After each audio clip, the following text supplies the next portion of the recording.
যেমন ঠাকুর রামকৃষ্ণদেব আছেন, যেমন স্বামী বিবেকানন্দ আছেন, যেমন শ্রী অরবিন্দ আছেন, যেমন নেতাজি সুভাষচন্দ্র আছেন, তেমন রবীন্দ্রনাথ ঠাকুর। এত অন্তরঙ্গ সম্পর্ক বাঙালির সঙ্গে তার, যে প্রতি বছর 25শে বৈশাখ আমাদেরকে উদযাপন করতেই হয়।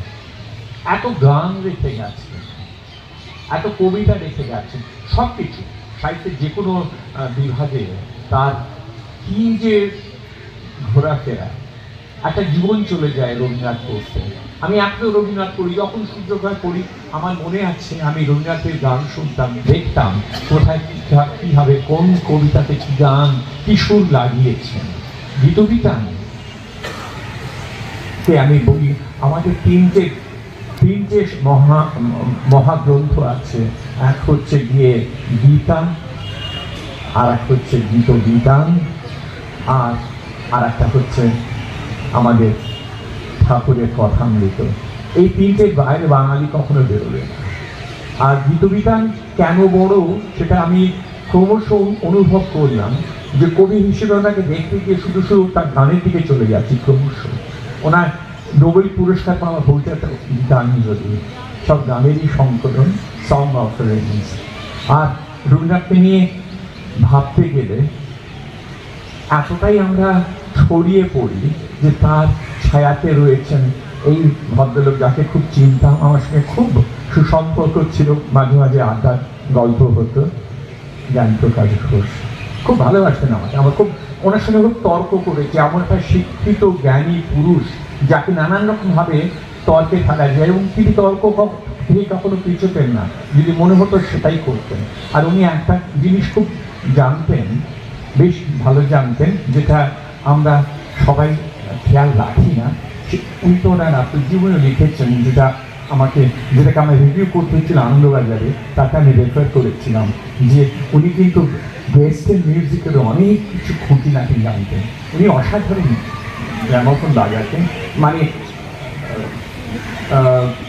রিডে, সেটা পিয়ানো হোক, সেটা হারমোনিয়াম হোক,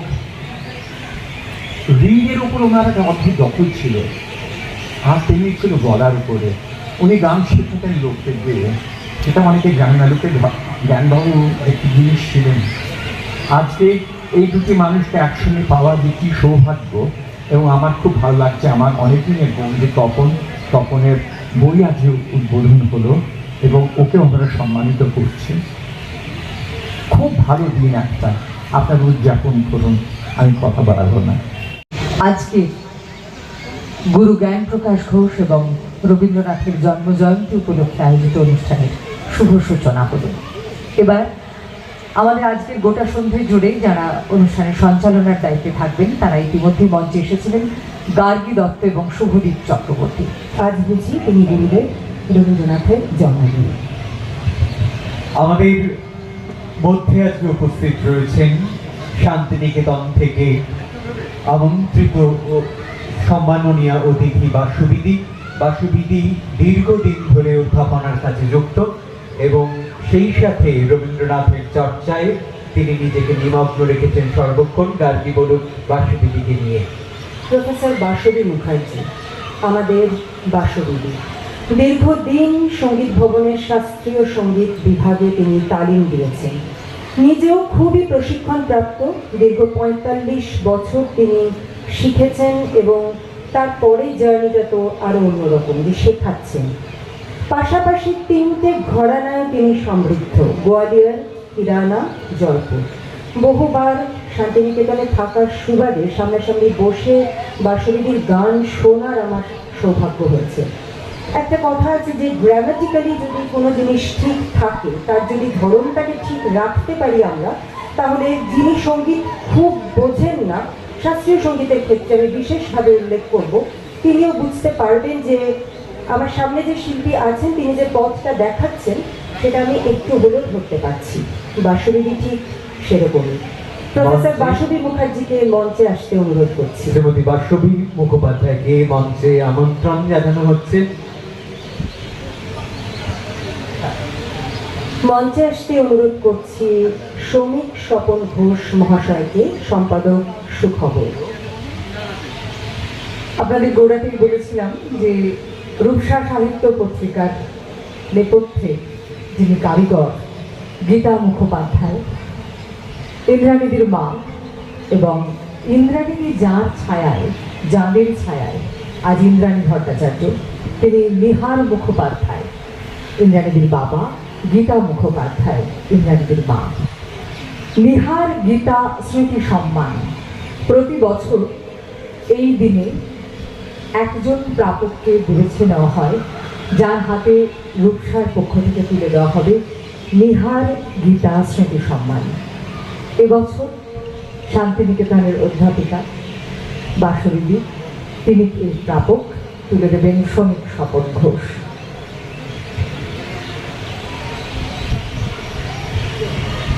সুখবর পত্রিকার সম্পাদক শ্রী শ্রমিক স্বপন ঘোষ তুলে দিচ্ছেন বাসবিদির হাতে এই সম্মান।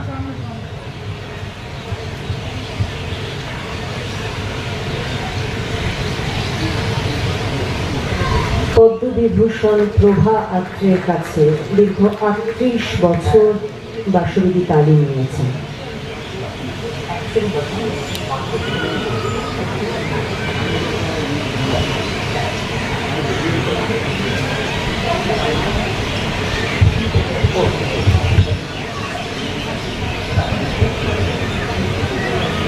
Good evening, Shubho Sandhya. Anandi Communications and Gulgreen Central Coordination Committee presents an evening of musical montage celebrating the timeless works of Gurudev Rabindranath Tagore and Guru Gyanprakash Ghosh. So this certificate is presented in recognition of dedication to Mrs. Dr. Bashabi Mukherjee, sustained the discipline and distinguished contribution to Hindustani classical music. Trained over nearly 12 years in Kanpur under Pandit Kasinath Bodhas and Sri P.T. Srivastava. She further refined her artistry in Kolkata under Pandit A. Kanan from 1987 to 2004. She continued her musical journey in Mumbai under the eminent Kirana exponent Padma Vibhushan Dr. Prabha Atre, and has since 2003 received guidance from Pandit Vikas Khasalkar, particularly in the study of rare ragas.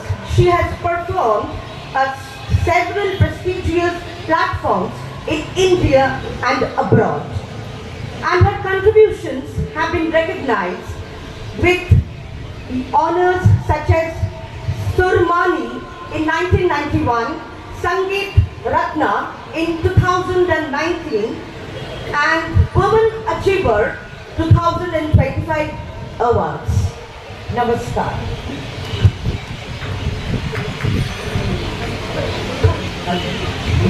বাসবিদিকে কিছু বলার জন্য অনুরোধ করছি। নমস্কার। আমার ভীষণ খারাপ অবস্থা। শান্তিনিকেতন থেকে বেরোবার সময় ফ্রিজ থেকে বার করে আমি একটা বোল অফ টক দই এসিতে চড়া এসেছি।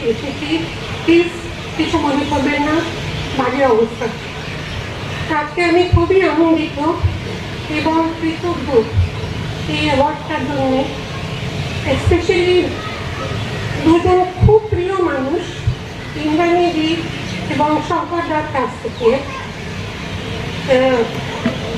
যারা stars in their own right in this cultural sky of Bengal for the last maybe 5 decades, 5 decades. Correct me if I'm wrong. শান্তিনিকেতনে আমার আশা, আমার প্রবাস গত 30 বছর। সেই সূত্রে গার্গী এবং ওর মতন আরও ট্যালেন্টেড অনেক লোকজনের সঙ্গে আমার আলাপ। আমি কবিগুরু রবীন্দ্রনাথের সঙ্গীত ভবনে উদ্ভাবনা করা, যেটা আমার প্যাশন, সেটাকে আমার স্টুডেন্টসের মধ্যে শেয়ার করার যে সুযোগটা পেয়েছি, তার জন্যে আমি ঈশ্বরের কাছে খুবই কৃতজ্ঞ। আমি অনেক ভালোবাসা, অনেক সম্মান আমার সিনিয়রে পেয়েছি। যে টাইমটা আমি ছিলাম দীর্ঘ 28টা বছর। আর আজকে this appears to be a culmination of the whole thing. Thank you for the recognition. নমস্কার। ধন্যবাদ জানাই বাসুবিদিকে। এবারে কিছু কথা বলতে অনুরোধ করি মান্যবর শ্রী শ্রমিক স্বপন ঘোষ মহাশয়কে। আজকে আমার কাছে খুব আনন্দের দিন। একটা কথা না বলে পারছি না। আজকে এই যে রূপসা পত্রিকা আসলে 50 বছর হয়ে গেছে।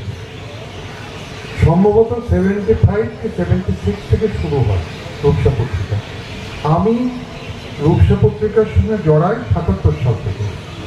সুতরাং রূপসা পত্রিকা 50 বছর হয়ে গেছে এবং আজকে রূপসা পত্রিকার সঙ্গে যারা জড়িত ছিলেন, যেমন আমি পেছনে দেখতে পাচ্ছি সুকমল ঘোষ, সে বসে আছে। আজকে তপনদা, শঙ্করদা, এদের সবাইকে নিয়ে আমাদের কিন্তু রূপসা পত্রিকা একটা গোষ্ঠী মানে যে গোষ্ঠীতে আমরা প্রাণ খুলে যে যার মতন সমস্ত কথাবার্তা বলতে পারতাম। তবে সত্যি কথা বলতে গেলে আজকে শঙ্করদাকে আমি কিন্তু প্রথম থেকে খুব ভেবেচিন্তে এড়িয়ে চলতাম, তার কারণ ওনার পাণ্ডিত্য আর আমার মতন তো একটা অকাট একটা ছেলে, তার সঙ্গে শঙ্করদা কী বা কথা বলবেন, পরবর্তীকালে জানি শঙ্করদা অন্য মানুষ। এই সঙ্গে আর একটা কথা বলি, সেটা হচ্ছে আজকের এই অনুষ্ঠানে সবচেয়ে ভালো লাগলো আমার তপন বন্দ্যোপাধ্যায়ের লেখা প্রহর শেষে রাঙা আলো আজকে সম্মান জানানো। কারণ এই অনুষ্ঠানের সঙ্গে এই উপন্যাসটার একটা সাংঘাতিক সাযুজ্য আছে।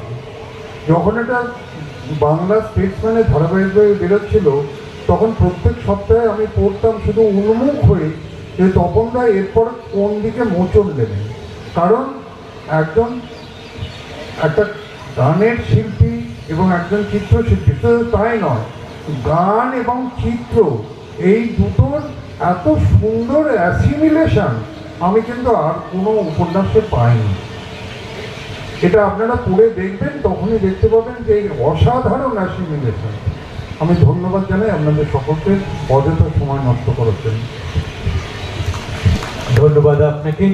আমাদের এইবারে আমাদের রবীন্দ্রনাথ ঠাকুরের ভাবনার ওপরে আধারিত গীতি আলেখ্য শুরু হতে চলেছে, সে বিষয়ে কিছু বলুক। আর রবীন্দ্রনাথের অধ্যাত্মবোধ ও পরলোক চর্চা জীবনস্মৃতিতে নিশ্চয়ই আপনারা সকলেই পড়েছেন যে ঠাকুরবাড়িতে এরকম পরলোক চর্চার একটা ভালোই দেওয়াল ছিল। খুব ইন্টারেস্টিং একটা গীতি আলেখ্য, যেখানে অংশগ্রহণ করবেন ডক্টর সুরজিৎ রায়, সাগরময় ভট্টাচার্য, প্রদীপ দত্ত, ডাক্তার সৌম ভট্টাচার্য, শ্রীধারা গুপ্ত, স্বর্ণালী পাল, দেবলীনা ঘোষ ও ইন্দ্রাণী ভট্টাচার্য। ভাষ্য রাজীব ভট্টাচার্য, সুদীপ্তা মুখোপাধ্যায়। সংকলন, গ্রন্থনা ও পরিচালনা ইন্দ্রাণী ভট্টাচার্য। আমি সুদীপ্তাদিকে অনুরোধ করব আমাদের মানব অতিথিকে স্মারক, শাল এবং উপহার দিয়ে বরণ করে নেবার জন্য। একবারও ভাববেন না একটা এলোমেলো কেন। আপনাদের গোড়াতেই বলেছিলাম, ঘরের বাইরে ঘরোয়া অনুষ্ঠান। শ্রমিক স্বপনবাবু আসলে এত নিজের লোক, রূপসার এত ঘরের লোক, ওকে যে আলাদা করে আনুষ্ঠানিক সম্বর্ধনা দেওয়া দরকার, সেটা আমরা অনুষ্ঠান সূচির মধ্যে রাখিনি, কিন্তু দিতে তো আমাদের হবে। আপনারা অনুমতি করলে আমার এই প্রিয় দাদাকে আমি এটিকে বলি।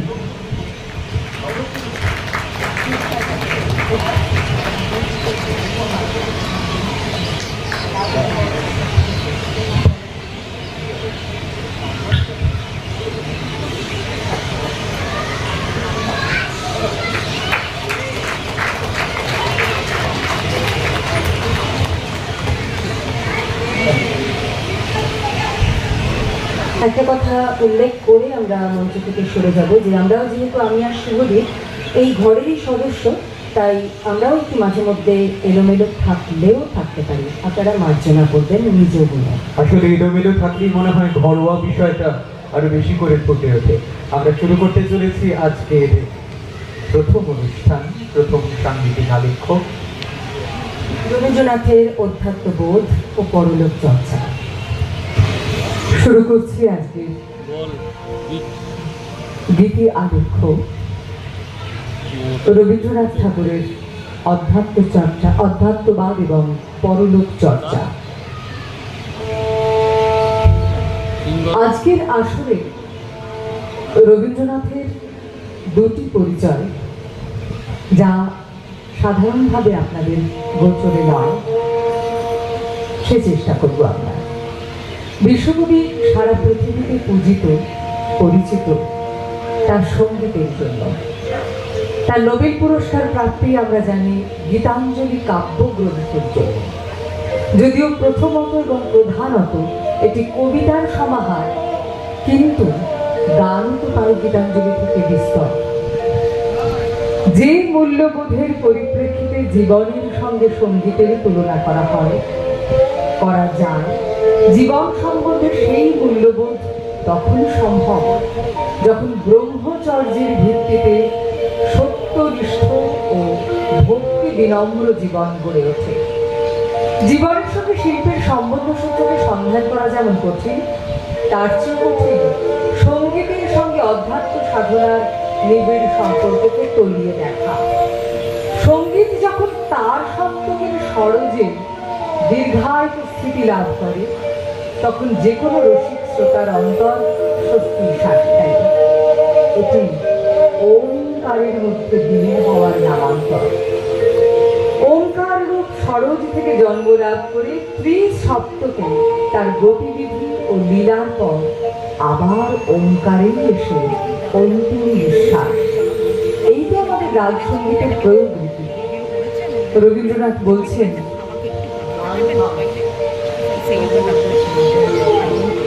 অন্ধকারের মতো থামলো না কেন? তার কারণ গানের মধ্যে একটা তত্ত্ব আছে, যা সমগ্র বিশ্বের আত্মার মধ্যে আছে। কাজেই সে সেই ওমকে আশ্রয় করে থেকে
তুমি আমাদের পিতা, তোমার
সত্তার সঙ্গে তুলনা করছেন বাদ্যযন্ত্রের। কি বলছেন শুনুন। আজ সকালে বসে বসে একটা নতুন গানের সুর দিচ্ছিল। ছন্দে ছন্দে গাইতে গাইতে শরীরের সমস্ত রক্তের মধ্যে একটা সঙ্গীতের মাদকতা প্রবেশ করতে থাকে। সমস্ত শরীর এবং সমস্ত মন আগাগোড়া একটা বাজনার যন্ত্রের মতো কম্পিত করে গুঞ্জরিত হয়ে উঠতে থাকে এবং সেই সুরের স্পন্দন আমার শরীর মন থেকে সমস্ত বাইরের জগতে সঞ্চারিত ব্যক্ত হয়ে বিশ্বের সঙ্গে আমার একটা সুর ও সম্মেলন স্থাপিত করে। বিনার তার যখন বাজতে থাকে তখন সেটা আচ্ছা দেখতে হয়। গানের সুরে সমস্ত জগৎকে সেই রকম বাষ্পময় এবং ঝঙ্কার পূর্ণ হয়ে ওঠে।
সুরের উপর ভিত্তি করে যেমন সমগ্র সঙ্গীত রূপ লাভ করে, ঠিক তেমনি উপাসনার সুরের উপর ভিত্তি করে আমাদের সমগ্র জীবনটি গড়ে উঠুক, এই ছিল কবির লক্ষ্য।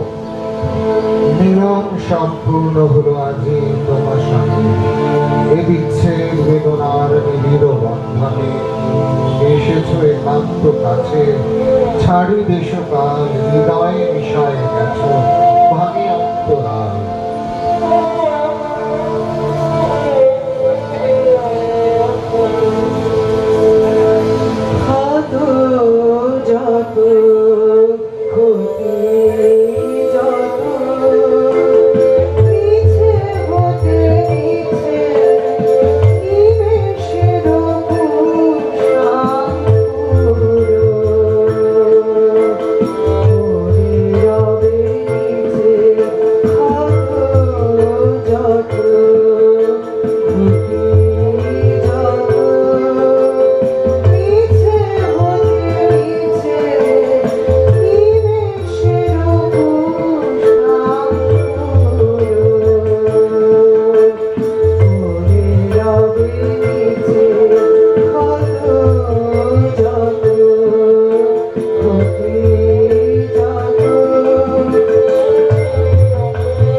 শব্দগত বা ব্যুৎপত্তিগত অর্থ যাই হোক না কেন, ধ্বনি মাহাত্ম্যটাই কিন্তু এক্ষেত্রে সবচেয়ে বেশি গুরুত্বপূর্ণ। রবীন্দ্রনাথ কি বলছেন শুনে। উপনিষদে আছে আত্মার লক্ষ্য গ্রন্থ, ওঙ্কারের ধ্বনিবেগ তাকে ধনুর মতো লক্ষ্যে পৌঁছে দেয়। এতে বলা হচ্ছে বাক্যের দ্বারা, যুক্তির দ্বারা ব্রহ্ম জানবার বিষয় নন, তিনি আপনার সঙ্গে একাত্ম হওয়ার বিষয়।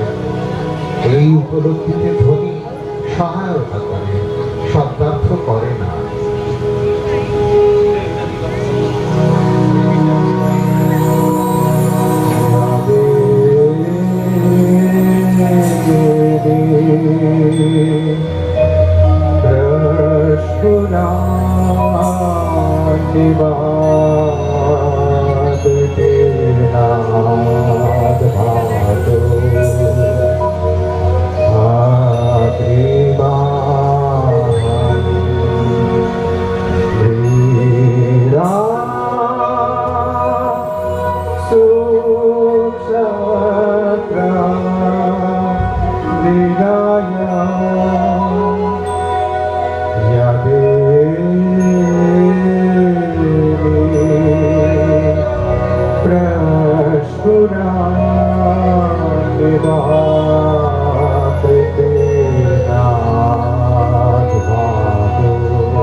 প্রাচ্য এবং পাশ্চাত্যে যেসব জ্ঞানীগুণী মানুষেরা তাদের সঙ্গীত চিন্তা প্রকাশ করেছিলেন, তাদের মধ্যে আদিম সঙ্গীত তত্ত্বে সবচেয়ে বেশি অবদান যার, তার নাম হার্বার্ট স্পেন্সার।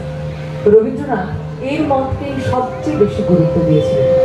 স্পেন্সারের প্রবন্ধ প্রথম প্রকাশিত হয়েছিল 1857 অক্টোবরের সংস্করণে, ম্যাগাজিনের নাম ফ্রেশার্স ম্যাগাজিন। সে সম্পর্কে রবীন্দ্রনাথ বলছেন, সঙ্গীত ও ভাব নামক প্রবন্ধ রচনার পর হার্বার্ট স্পেন্সারের রচনাবলী পাঠ করিতে করিতে লিখিলাম, the origin and function of music নামক প্রবন্ধে যে সকল মত অভিব্যক্ত হইয়াছে তাহা আমার মতের সমর্থন করে এবং অনেক স্থলে এই উভয়ের কথা এক হইয়া গিয়াছে।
গাইছেন আর আপনারা যারা আসলে বসে শুনছেন, এর মধ্যে এক অচ্ছেদ্য সম্বন্ধ। গুণী গায়ক আনন্দের উপলব্ধি করেন, কিন্তু সেই আনন্দটা আপনাদের কাছে প্রকাশ করবার জন্য একটা ফর্ম দরকার হয়, সুর তালে বাঁধা একটা বন্দিশ, একটা কম্পোজিশন। সেইটা শুনে আপনাদের মনে একটা রসের সঞ্চার হয়, আপনাদের আনন্দ হয়। এই বিষয়টাই চতুরঙ্গ উপন্যাসে শচীশের জবানিতে রবীন্দ্রনাথ দিচ্ছেন রূপ অরূপ তত্ত্বের ব্যাখ্যা করতে। কি বলছেন শুনুন। গান যে করে সে আনন্দের দিক হইতে রাগিনীর দিকে যায়, গান যে শুনে সে রাগিনীর দিক হইতে আনন্দের দিকে যায়। একজন আসে মুক্তি হইতে বন্ধনে, আর একজন যায় বন্ধন হইতে মুক্তিতে। তবে তো দুই পক্ষে মিল হয়।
ভাষার ক্ষেত্রে আমরা যেমন দেখি, বাংলা শব্দ ভাণ্ডার দেখুন, সংস্কৃত থেকে এসেছে তৎসম, অর্ধ তৎসম শব্দ, দেশি শব্দ, বিদেশি শব্দ। রবীন্দ্র গানেও ঠিক তেমন করে রাগ সঙ্গীত থেকে ঢুকে পড়েছেন মিশ্র রাগ, দেশ্য রাগ, আবার কখনো কখনো পাশ্চাত্যের সুর। কিন্তু শেষ পর্যন্ত রবীন্দ্রনাথের গান রবীন্দ্রনাথেরই গান, রাগে তার পরিচয় হয়। এটি কাব্যধ্বনি, তাই বাণী প্রধান। শেষের দিকে গীতবিতানে গানগুলোকে রবীন্দ্রনাথ রাগ পরিচয় চিহ্নিতই করতে চান, তাই গীতবিতানের গানে আমরা দেখি রাগের নাম অনুযায়ী নয়, রাগ অনুযায়ী নয়, গানগুলো সাজানো আছে পর্যায়, প্রকৃতি, প্রেম, পূজা, আনুষ্ঠানিক, স্বদেশ, এইভাবে। যে গানেরই সুরের প্রভাব আসুক, যেখান থেকে ঋণ গ্রহণ করা হোক না কেন, শেষ পর্যন্ত তা রবীন্দ্রনাথের গান।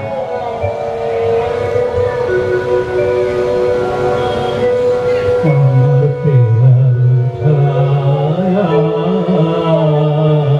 আকাশে আজ ভাসে, আমার প্রিয়ার ছায়া আকাশে আজ ভাসে।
এই গানটি সুরমূর্তিতে কাফিয়ে উক্তির কাছাকাছি, কিন্তু ভাবে মালহার।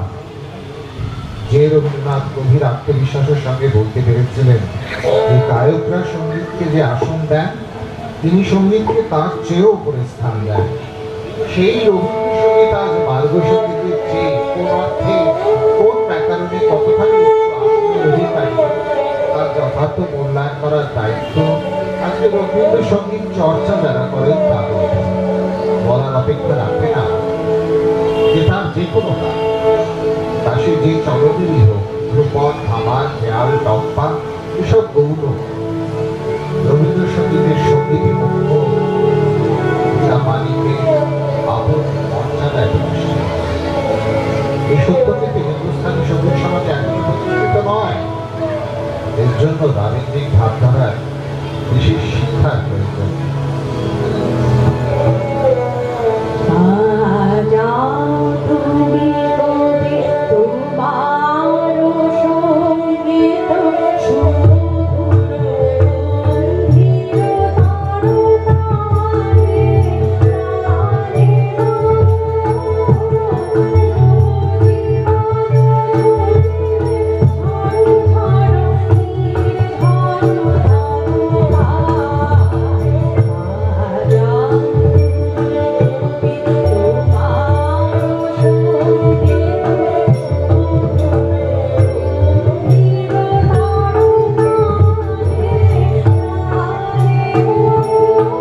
একটা বাদ্যযন্ত্রের তারগুলোকে যদি খুব ভালো করে টিউন করা হয়, টান টান করে বাঁধা হয়, সামান্য ছোঁয়া দিলেই সুরের ঝঙ্কার ওঠে। ঠিক তেমনি রবীন্দ্রনাথের মন সূক্ষ্ম তারে বাঁধা। তিনি সব কিছুতে সুর খোঁজেন, স্বপ্নেও তিনি সুর দেখেন। ভক্তের সঙ্গে ভগবানের সম্পর্ককেও তিনি সুর দিয়েই চিহ্নিত করছেন। বলছেন, ভক্ত যেন শ্রোতা আর ঈশ্বর যেন গায়ক। সেই চতুরঙ্গ উপন্যাসে ফিরব। শচীশ কি বলছেন শুনুন। তিনি যে গাহিতেছেন আর আমরা যে শুনিতেছি, তিনি বাঁধিতে বাঁধিতে শোনান আর আমরা খুলিতে খুলিতে শুনি।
বেড়ায়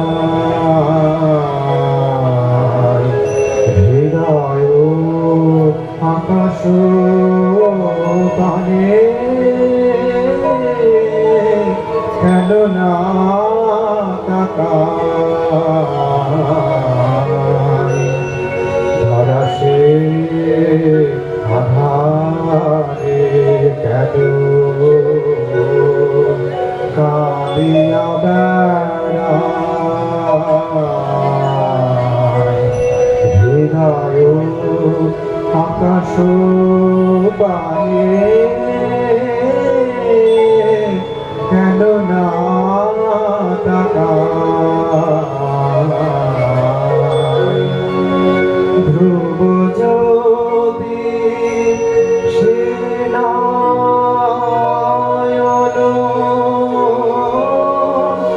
যাবে সে অনুক্ষণ ধ্রুব যদি সে নয়ন যাবে সে অনুক্ষণ সংসারের মেঘে বুঝি বৃষ্টি ঢেকেছে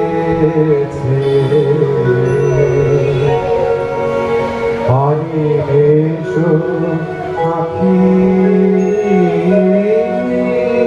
সে দেখেছে অনিমেষ আখি সে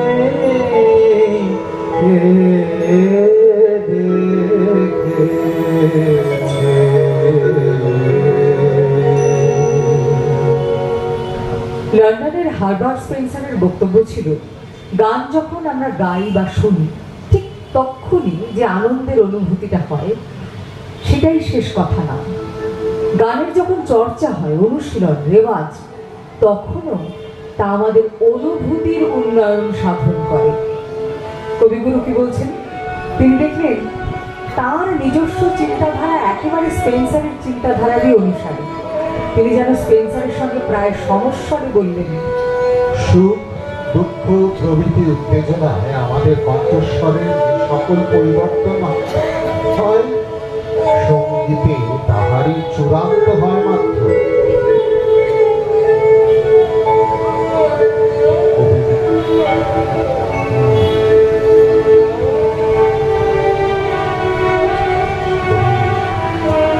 কবিগুরুর সঙ্গীত চিন্তা, অধ্যাত্মবাদ উভয়ের উপরে প্রভাব ফেলেছে। সেভাবে বলতে গেলে বলা যায় তিনি সঙ্গীত দর্শনের তথা অধ্যাত্মবাদের সৌন্দর্য দর্শনের একেবারে সবটুকু তার নিজের চেতনার সঙ্গে একাকার করে রেখেছেন।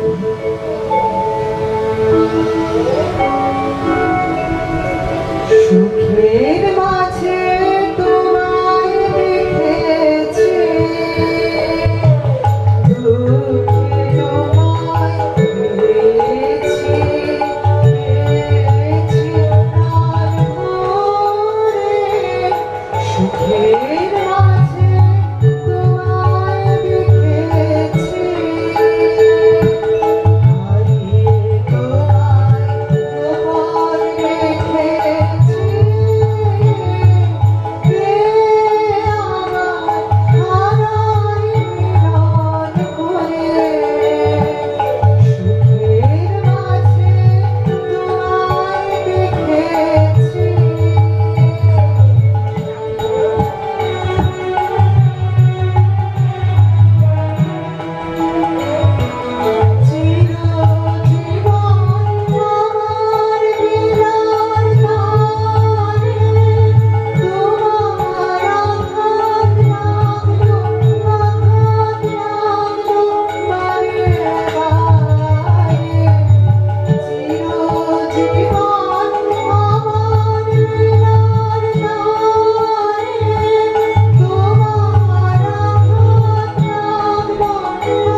রবীন্দ্রনাথের অধ্যাত্মবাদের মূলতম কথা।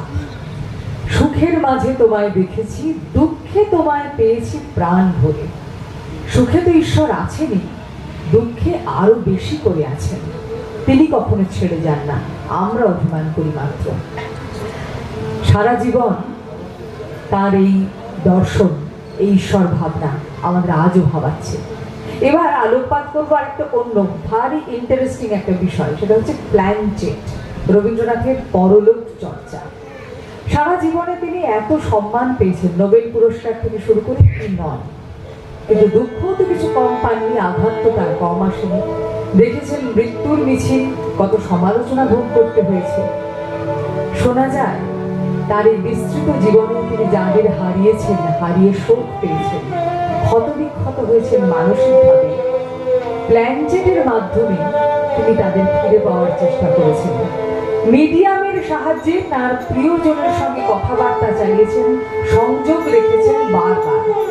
যুক্তিবাদী রবীন্দ্রনাথ কি তাহলে প্ল্যানচেট বা মিডিয়াম বিশ্বাস করতেন? এ বিষয়ে তার মতামত একেবারে স্পষ্ট। 1939 সালে কথা প্রসঙ্গে মৈত্রী দেবীকে তিনি বলছেন, যা সিস্টেম্যাটিক্যালি প্রুভ হবে না তাতেই অবিশ্বাস। কটা বিষয় প্রমাণ হয়েছে সংসারে। তাছাড়া এমন কিছু থাকা খুবই সম্ভব যা প্রমাণ হয়নি, হতে পারে না, কারণ তা সব মানুষের জ্ঞানের গম্য নয়।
मरन तो आओ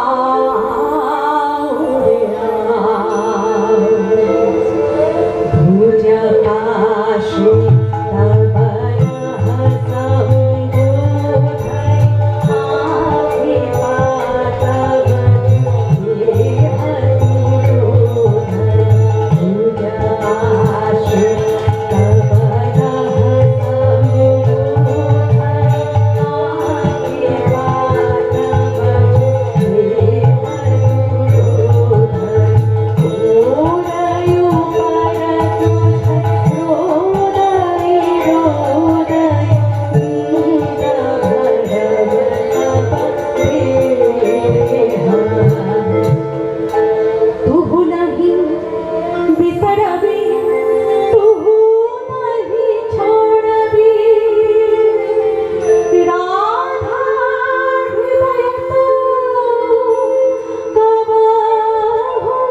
সময় কেউ কেউ প্রশ্ন তুলেছিলেন যে মিডিয়াম যা লেখেন প্ল্যানচেটের সময় হতে পারে সেগুলো কবির নিজেরই মনের অবচেতন ভাবের প্রকাশ।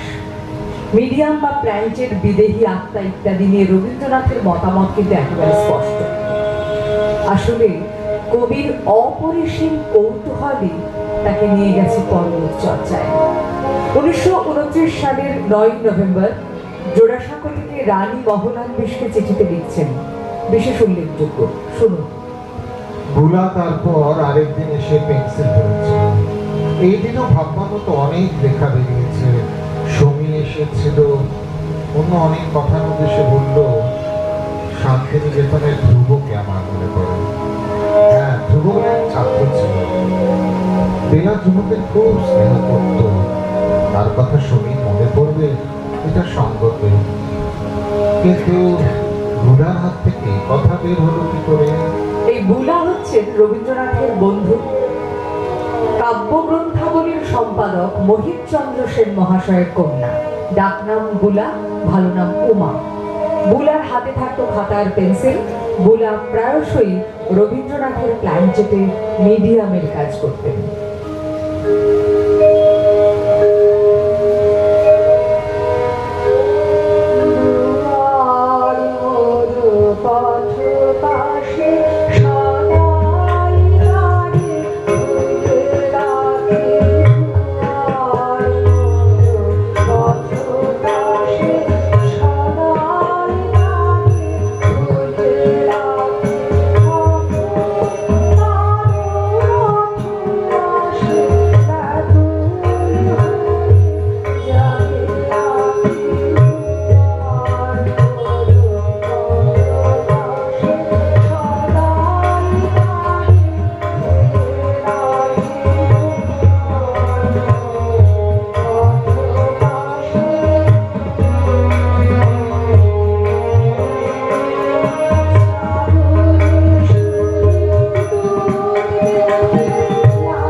সনে রবীন্দ্রনাথের একান্ত সচিব ছিলেন ডক্টর অমিয়চন্দ্র চক্রবর্তী।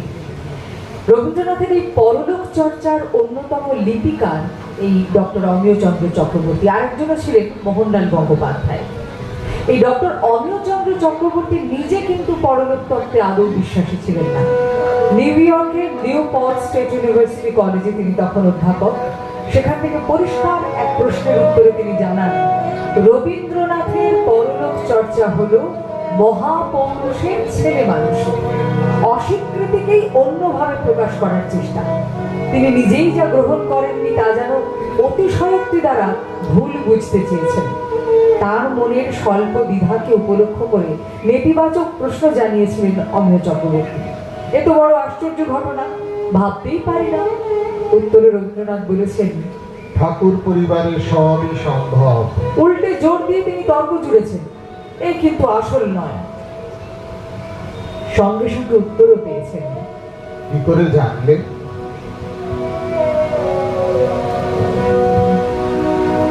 তিমির বিধাবরী কাটে কেমনি জীর্ণ ভবনে শূন্য জীবনে হৃদয় শুকাইল প্রেম বিহনে তিমির বিধাবরী কাটে কেমনি জীর্ণ ভবনে শূন্য জীবনে হৃদয় শুকাইল প্রেম বিহনে তিমির বিধাবরী কাটে কেমনি।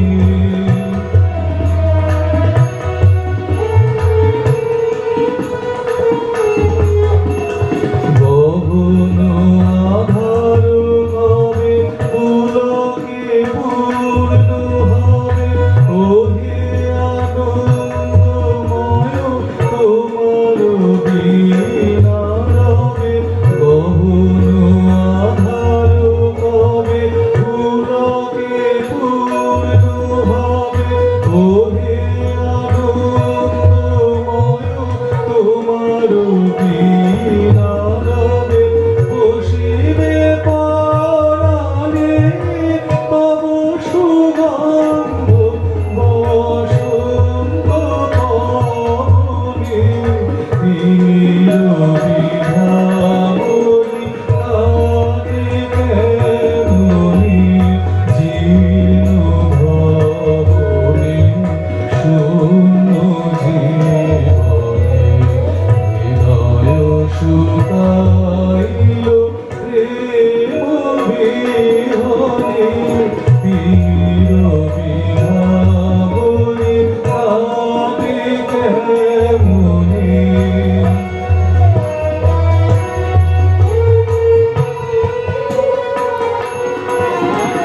গহন আধার কবে পুলকে পূর্ণ হবে ওহে আনন্দময় তোমার বিনা রবে।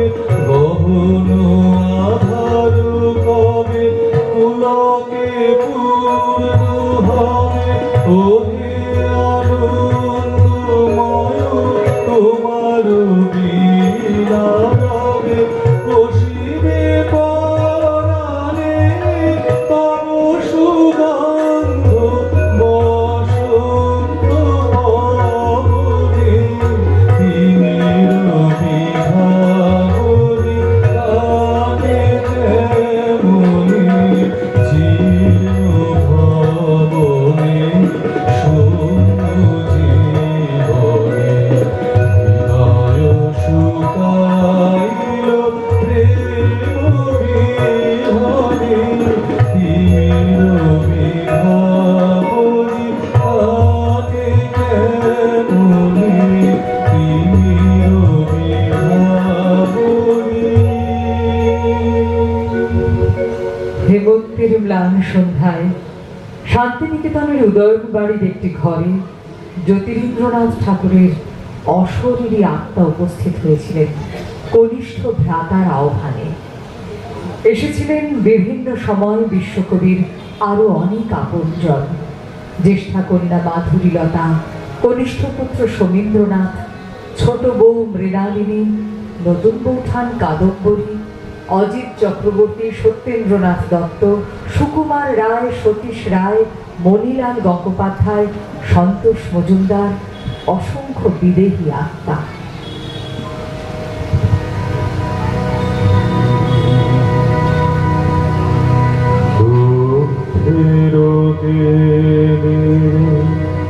যদি জানে তবু মঙ্গল আরো যদি জানে তবে তাই হোক, তবে তাই হোক।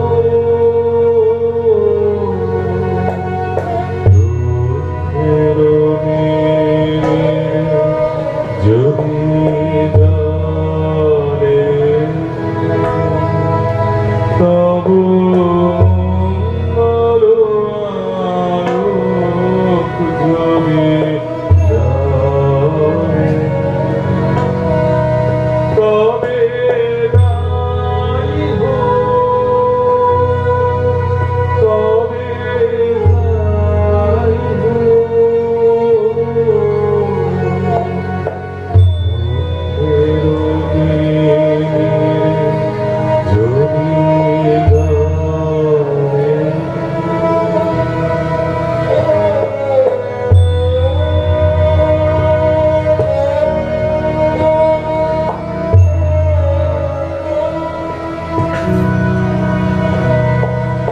মৃত্যু যদি কাছে আনে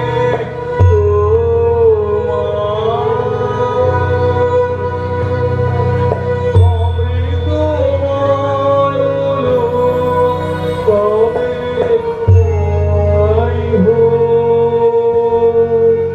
তবে তাই হোক।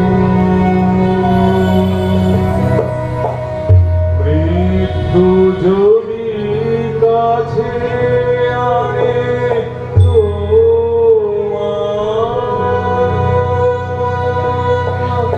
অমৃত তবে তাই হোক, তবে তাই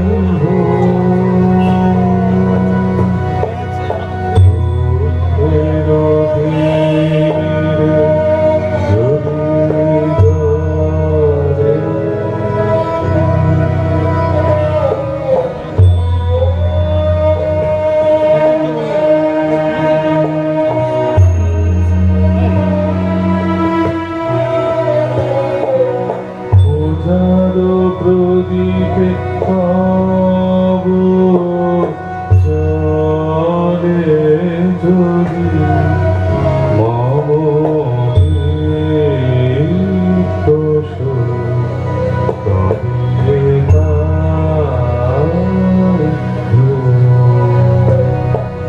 পূজার প্রদীপে পাব চলে যদি মম দোষ তবে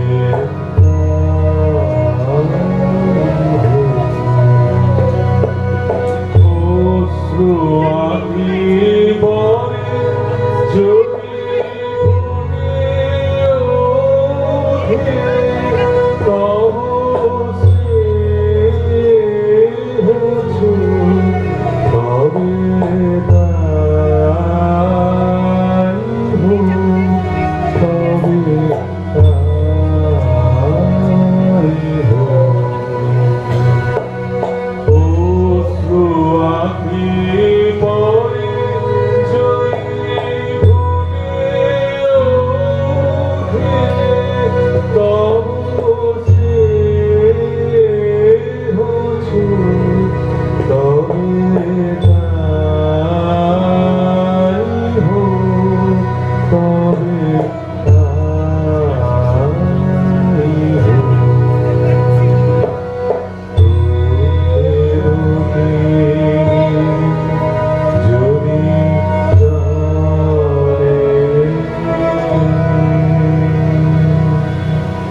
পরলোক তত্ত্বে বিশ্বাসী বৈজ্ঞানিক স্যার অলিভার লজের সঙ্গেও রবীন্দ্রনাথের সাক্ষাৎ হয়েছিল।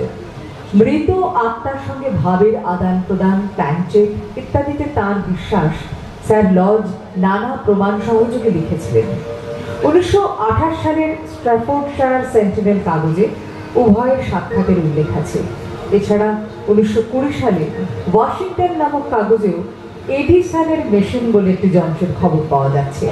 ওই যন্ত্র মৃত্যুর পর সত্তার অস্তিত্ব নির্মাণ করতে সক্ষম হবে, এই ছিল বিষয়। মার্জারি রেক্স নামে এক মহিলা কবিকে প্রশ্ন করেন এই মেশিন সম্বন্ধে তার মতামত কি। কবি বলেন, এই যন্ত্র দিয়ে যন্ত্রের রূপকার বোঝবার চেষ্টা করেছেন ব্যক্তি সত্তার মৃত্যুর পরেও অস্তিত্ব থাকে না, কিন্তু আমরা এই রূপটিকে কখনোই স্থির করতে পারবো না যে মৃত কোনো অবিনাশী সত্তার আমাদের তৈরি কোনো যন্ত্রে সাড়া দেওয়ার উপায় বা ইচ্ছা থাকবে কিনা। ধরা যাক মেশিনের সেই সত্তার কাছে কোনো খবর পৌঁছতে পারলো না, তাহলে তার অস্তিত্ব অপ্রমাণ হয়ে যাবে না।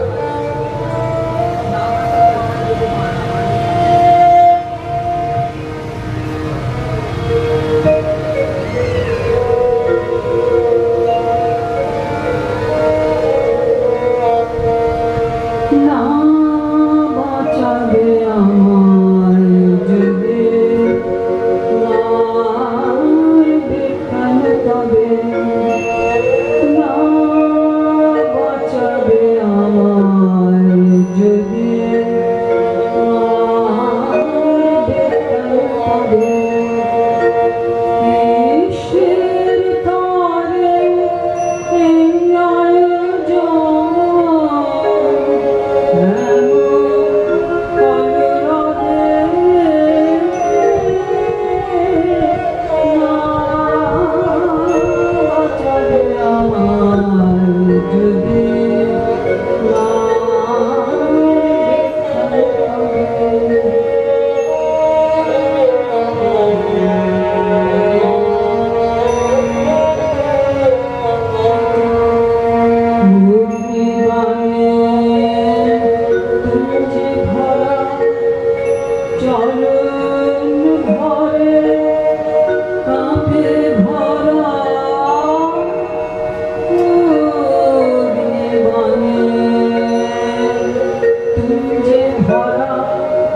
চলন ভরে কাঁপে ধরা জীবন টাকা মেতেছ যে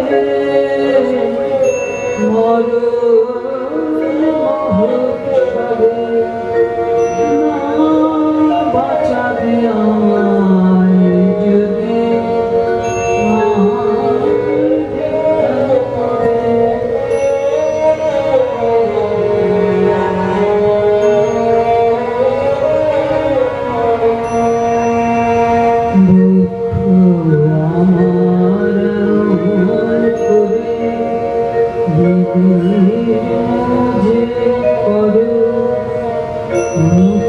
যদি না বাহিরায় হবে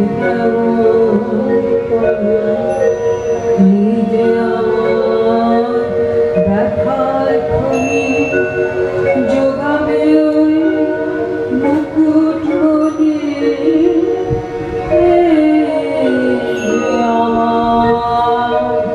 ব্যথার খনি যোগাবে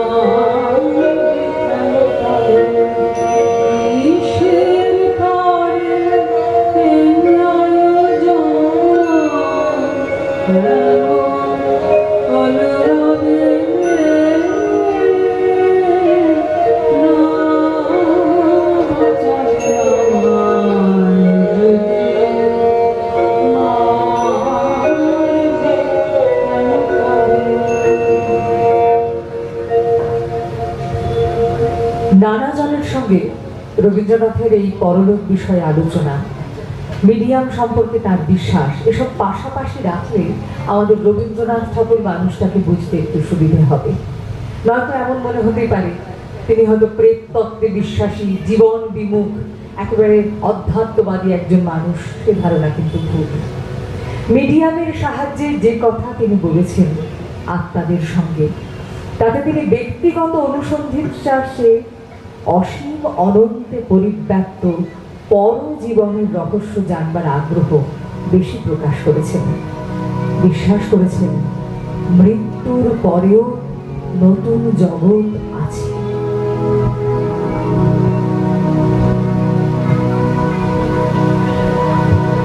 অন্তর তর অন্তর তম তিনি যে ভুলো না রে তাই।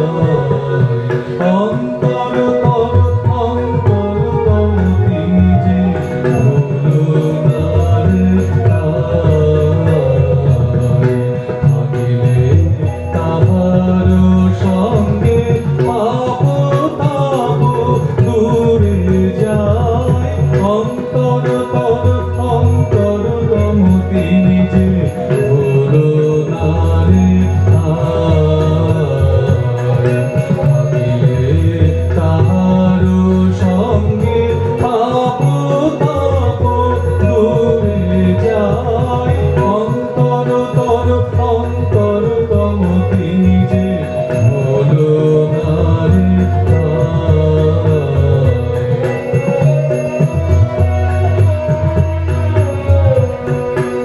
হৃদয়ের প্রিয় ধন তার সমান কে। হৃদয়ের প্রিয় ধন তার সমান কে। সেই সৎভাবিনী সুখ শান্তি দিবে কে তোমায়।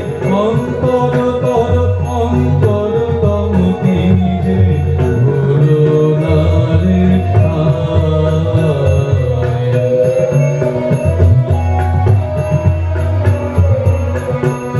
ধন জন জীবন সব তারি করুণা।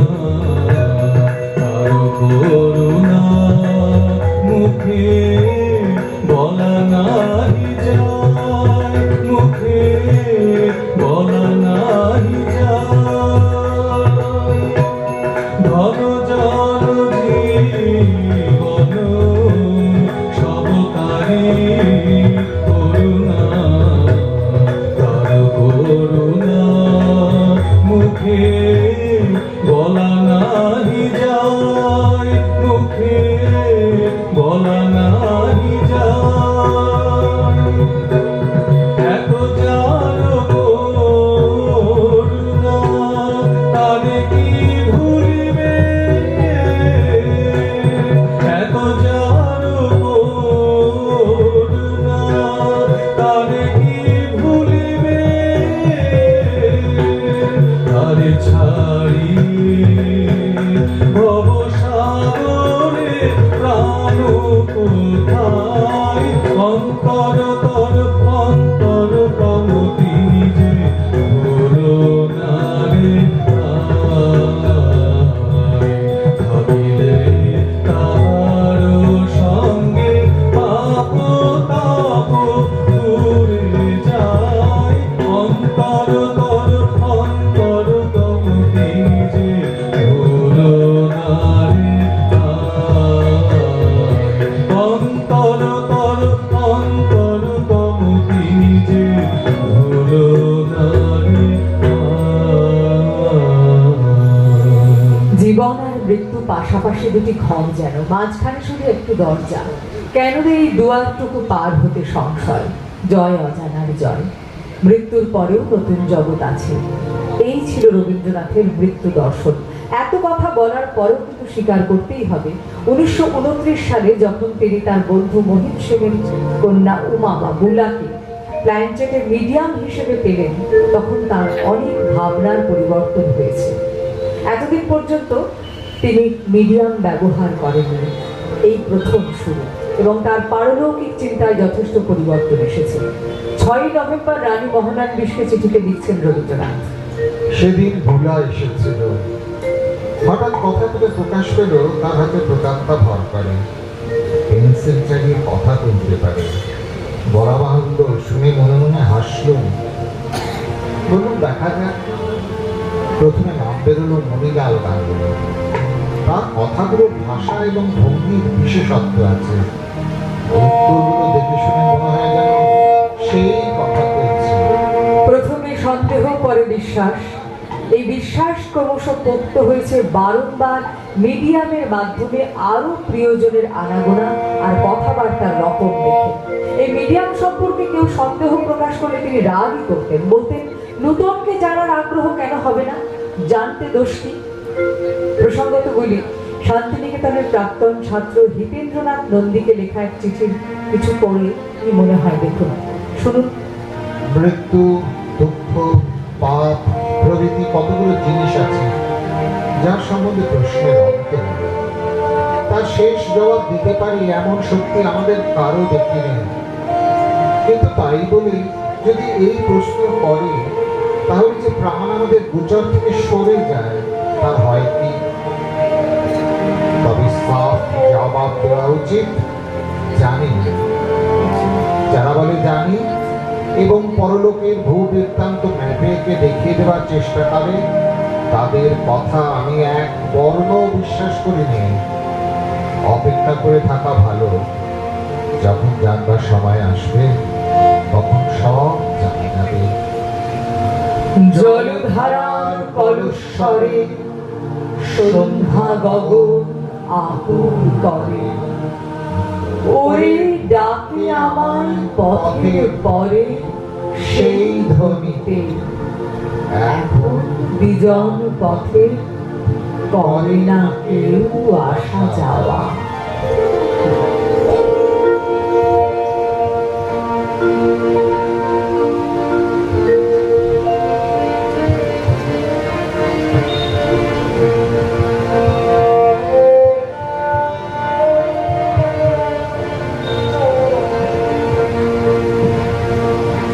যাও রে অনন্ত ধারে মোহমায়া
আমাদের প্রথম পর্ব রবীন্দ্রনাথ, তার অধ্যাত্মবাদ এবং পরলোক চর্চা, এই গীতিনাট্য এখানে শেষ হলো। তাকে শ্রদ্ধা জানালাম এই পর্বে।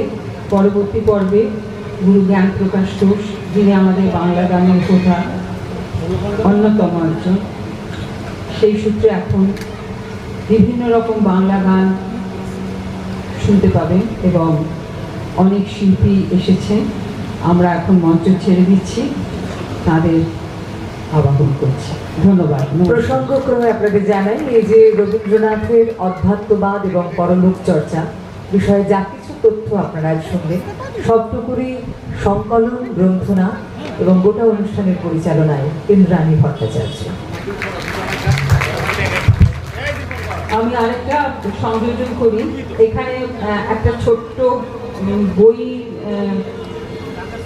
মানে আছে, কিছু বই আছে সামনে।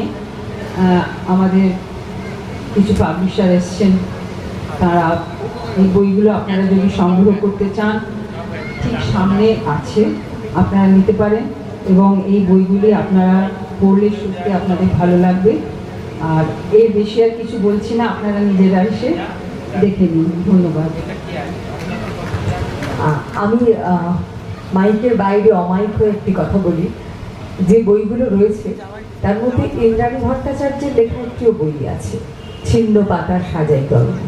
হয়তো অনেকে পড়েছেন ইতিমধ্যে। আপনাদের শুধু একটু বলি, যতই আপনাদের পাড়ার মানুষ, ঘরের কাছাকাছি থাকা মানুষ হন, সাধারণভাবে স্বাভাবিকভাবে মানুষের একটু সেলিব্রিটি যারা, তাদের জীবন জানতে ইচ্ছে করে। এই তো মাসুমাঙা মাথা নেড়েছেন, সত্যি সত্যি ইচ্ছে করে। ঘটনাটা হচ্ছে, এই ছিন্ন পাতার সাজাই তরণী এটা শুধুমাত্র একটা সেলিব্রিটি জীবন জানা নয়, এটা একটা সময়ের দলিল। ইন্দ্রাণী ভট্টাচার্য যেখানে জন্মেছেন, যেভাবে বড় হয়েছেন, যাদের মাঝখানে বড় হয়েছেন, যাদের যাদের পেয়েছেন, তাদের কথা আমরা শুধু গল্পে শুনি। আর এত চমৎকার গল্পের মতন করে লেখা, পড়তে পড়তে একটা সময়কে, সেই সময়ের মানুষ কিভাবে ভাবতেন, কেমন ছিল তাদের মূল্যবোধ, কেমন ছিল সাংস্কৃতিক প্রেক্ষাপট, সবটুকু পাওয়া যাবে। আমি এটা বিজ্ঞাপন করছি না, পড়লে ভালো লাগবে, আমার লেগেছে, সেটাই শুধু বিনিময় করলাম। নমস্কার। আমরা এবার অনুষ্ঠানের পরবর্তী পর্বে চলে যাব। আমি মঞ্চে আমন্ত্রণ জানাচ্ছি আবৃত্তি নিবেদনের জন্য শ্রীমতী অন্তরা দাসকে। মঞ্চে এই মুহূর্তে আবৃত্তিতে অন্তরা দাস। তারপরে অনেক শিল্পী আছেন, তাদের কণ্ঠে আমরা নানা স্বাদের গান শুনব। তোমায় কিছু দেব বলে চাই যে আমার মন, নাই বা তোমার থাকলো প্রয়োজন। যখন তোমার পেলাম দেখা, অন্ধকারে একা একা ফিরতে ছিলে বিজন গভীর বন। ইচ্ছে ছিল একটি বাতি জ্বালাই তোমার পথে, নাই বা তোমার থাকলো প্রয়োজন। কবিগুরুকে ঘিরে যে অনুষ্ঠান, কাল ছিল তার জন্মদিন। সেই অনুভবে রবীন্দ্রনাথকে প্রতিদিন আমরা আমাদের মাঝে পাই। একেবারে ছোটবেলা থেকে একেবারে জীবনের শেষ পর্যায় অবধি তিনি আমাদের সঙ্গে বেঁধে বেঁধে থাকেন। তাই তাকে নিয়ে লেখা একটি কবিতা আপনাদেরকে শোনাই, শুধু তোমার জন্য। ছেলেবেলায় প্রথম যখন বাংলা পড়তে শেখা, সহজ পাঠির ছড়ার ভিড়ে তোমার সঙ্গে দেখা। কিশোরয়ের সবুজ পাতার যখন পেলাম ডাক, তখন আমার ঠাকুর পুজো 25শে বৈশাখ। খেলার ছলে তোমার মতো দিদিমণি সাজি, রেডিংগুলো ছাত্র আমার একেবারে বাজি। পড়া টড়া নেই যে বালাই, খালি বকম বকম।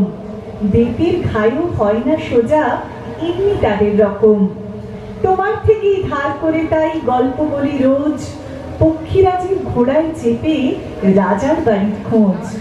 তখন আমি বীর পুরুষ তো, বাবার মতো বড়। রঘু ডাকাত আমার দেখে ভয় জড়সড়। সারাটা দিন দুষ্টুমি আর লুকোচুরি খেলা, রাতের বেলা মায়ের কোলে গল্প শোনার পালা।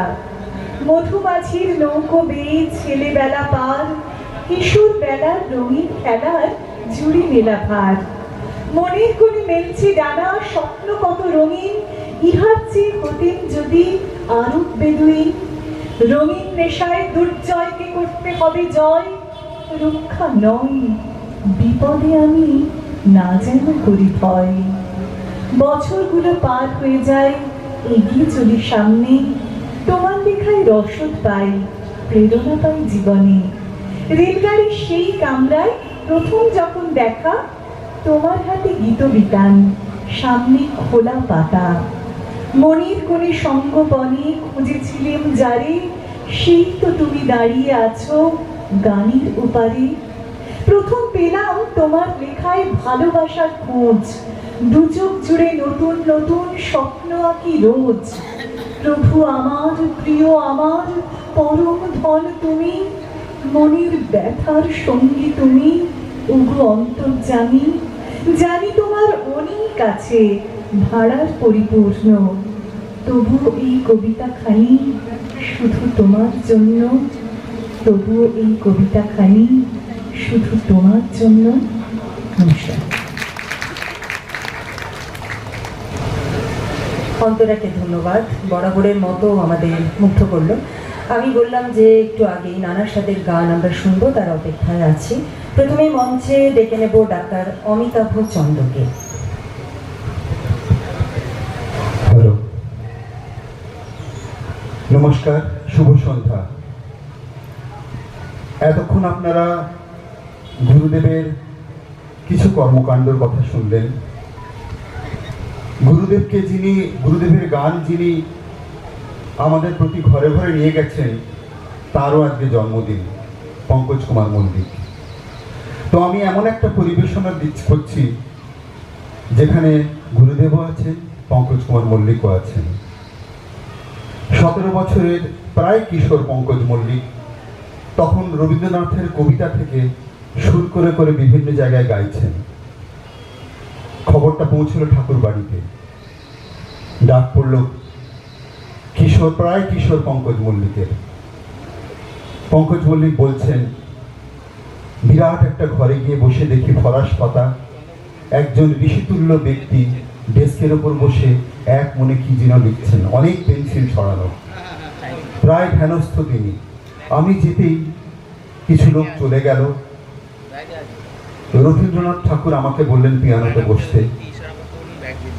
যে কবিতায় আমি শেষ খেয়া কবিতায় শুরু করেছি সেটা গাইতে। আমার তখন শরীর ঘেমে নিয়ে একাকার। আমি গাইব কি, কোনোভাবে অর্গানে গাইলাম। সেই ঋষিতুল্য ব্যক্তি চোখ বন্ধ করে শুনছেন, কোনো সারা শব্দ নেই। গান শেষ হলো, তারপরেও কোনো কথা নেই। আমি ভীষণ ভয় পেয়ে এক ছুট্টে পালিয়ে গেলাম সোজা দ্বারকানাথ ঠাকুরের গলিতে। কাট 2, 1937 সাল ভারতের ইতিহাসে একটা অত্যন্ত গুরুত্বপূর্ণ অধ্যায়। সারা ভারত তখন উত্তাল। প্রাদেশিক নির্বাচন হচ্ছে সারা দেশে। প্রথম নেতাজি সুভাষচন্দ্র বসু বিদেশ থেকে সবে ঘরে ফিরেছেন। প্রমথেশ বড়ুয়া একটি ছবি তৈরি করছেন, বিয়োগান্তক প্রেমের কাহিনী। সেখানে নায়ক নায়িকা বিচ্ছেদ হয়ে যাচ্ছে। সেই কাহিনী, সেই গল্পে প্রমথেশ বড়ুয়া ঠিক করলেন যে কিছু রবীন্দ্রনাথের গান রাখবেন। তিনি পাঠালেন সেই এখন তরুণ পঙ্কজ মল্লিককে। পঙ্কজ মল্লিক গেলেন গুরুদেবের কাছে। গুরুদেব দেখেই চিনেছেন। বললেন যে বহু বছর আগে তুমি এসেছিলে, তুমি তো ভালোই গিয়েছিলে, তুমি পালালে কেন সেদিন? তিনি অনুমতি দিলেন 4টি গানের। দিনের শেষে ঘুমের দেশে, তার বিদায় বেলা, আজ সবার সাথে রং মেলাতে হবে, এবং আমি কানতে বেরোই। নামকরণটিও গুরুদেব করলেন। বললেন যে এখানে নায়ক নায়িকা যেন কিসের মুক্তি খুঁজছে, তাই ছবির নাম হলো মুক্তি। দিনের শেষে ঘুমের দেশে ব্যবহৃত হলো গানটা ছবিতে। এর অনেক বছর বাদে, 35 বছর বাদে, 35-36 বছর বাদে হেমন্ত মুখোপাধ্যায় ব্যবহার করলেন তার পরিচালিত ছবি অনিন্দিতাতে। পরে অবশ্য কিশোর কুমার রেকর্ড করেছিলেন গানটি।